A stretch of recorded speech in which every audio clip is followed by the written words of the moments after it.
Right, hi everybody. We've got Chris Smith on here today. He was the top PSG and top new business. Fantastic in period 3, and he's got his trophies just behind them there. You can see over his shoulder. So Chris is going to share some wise words, and I might come back with some questions, and then we'll be able to share it in the team group. So over to you, Chris. Okay, thanks so much, Gavin. I'll do my best to deliver some wise words. I mean, obviously, to build a good PSG and to get the new business, there's kind of two key things that you need to be doing there. So all the lead generation stuff, to be honest, a lot of what we do in lead generation is what people have talked about before. We do a lot on Facebook. I'm finding one of the things, actually a couple of things that I've shared with my team recently, which hopefully will help, is things that have been working really well. When you do a Facebook advert, and what I've been doing is just using some very basic text, you know, kind of like online retailers wanted, full support given, 18 plus. And if you just have a short amount of text, you can then click on the little coloured bits at the bottom, so it comes up looking a bit like a picture. And then once you get somebody who asks for some information, you kind of get a knock-on effect, because once you've got one person who'll ask for it, and you reply to that, all of these are obviously bumping that up to the top of the list, and you can repeat that. You know, other people will then ask and other people. And so I think the other day I put 15 adverts out, just did them all in the morning fairly quickly, and I got 12 leads from it, but they were all from one of the adverts, because one person will ask, and then the next one, and then the next one. And it's a really easy way then of, it's almost that's generating lots of interactivity on your behalf by all these people asking. So that works really, really well. The next step really is that, and we've talked about this a lot, Gavin, in all the stuff you've done, that building that rapport with them. When somebody says they want a bit of information, I remember going to a training once, and someone talked about, you have to imagine a prospect is a bit like a thirsty deer. You know, they're looking for a drink of water somewhere, and your advert is like a pool of water in the middle of the forest or something. And they're coming up and they want to drink from your pool, but they're very nervous. You can imagine this deer looking around to make sure it's not a trap. And what you've got to do is try to make it as safe as possible for them. So for example, if I'm advertising in and around Ringwood in the New Forest where we live, when somebody asks for some information, the first thing I'll say to them is, "Oh, hi, we run a little business in Ringwood. Come join our shop. You can see the products that we sell, and then, you know, and here's the videos to have a look at those 2 videos." Because we've said we're in Ringwood, that immediately makes them feel, oh, okay, that's somebody local to me, you know, because on Facebook you can advertise anywhere. So, and then in that rapport building after that, I always just kind of have this picture in my mind of a nervous deer who wants to know more, but is always on the lookout for being scared, if you like, and dashing away. So that's really the recruiting bit.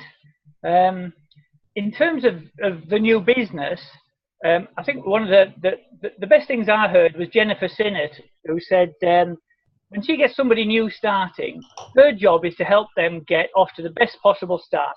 And a lot of, in fact, most of Jennifer's business, I think, when she was doing really, really well, was around Facebook. And so there's so much you can do.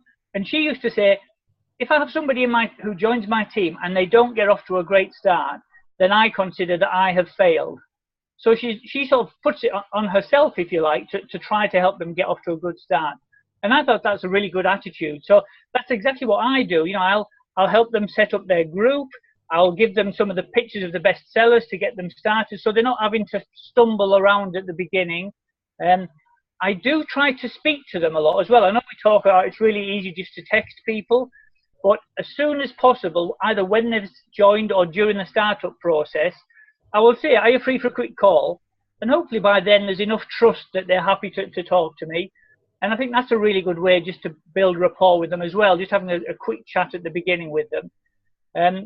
And so I'll kind of, you know, set up a group with them. I will help them send them some pictures so they can put in their own group.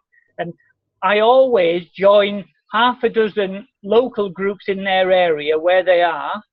And then during their first kind of week or so, every day, I will go on to the local group in wherever it is, Scunthorpe or Aberystwyth or Bournemouth or wherever, and just put a little post in saying, "Hi everybody, my friend Gavin has just started this fantastic little group up in Newcastle and got loads of gifts and goodies for your home.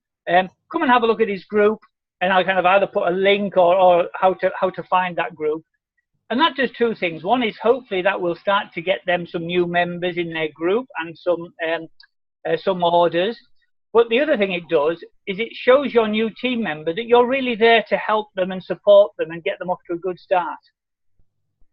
And then the other thing that I do is I'm really kind of looking out for every possible opportunity to recognize them. Well done on their first orders, well done on getting their group set up quickly, and well done on, once they've got their first welcome reward, they put their £150 worth in, well done for that.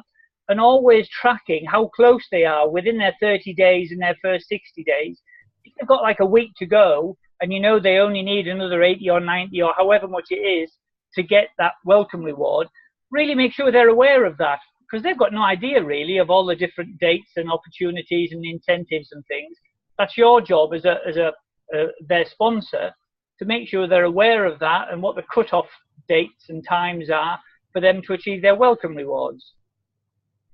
So that's kind of it really, Gavin. Yeah, no, spot on. I'm on the same wavelength with you. I actually email the new person all the welcome rewards, their dates, as soon as it comes through, so they've got that. And then obviously you've got it, they've got it, but you write it down somewhere that you go back to, like you're doing, to make sure they get it. Because most people in a job get no recognition, so the more you can give, the better. And once they've got a sniff of success, they're not going to leave because they're making money. Yeah.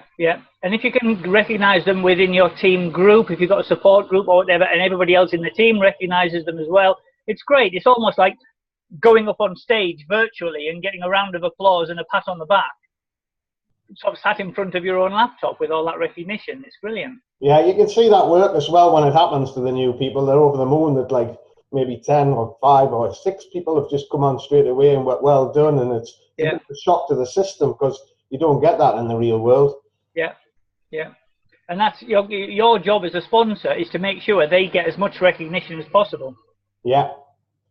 That's spot on, mate. Very simple, very simple. So we'll see who's top this period. Okay. So I'm just going to stop the recording now.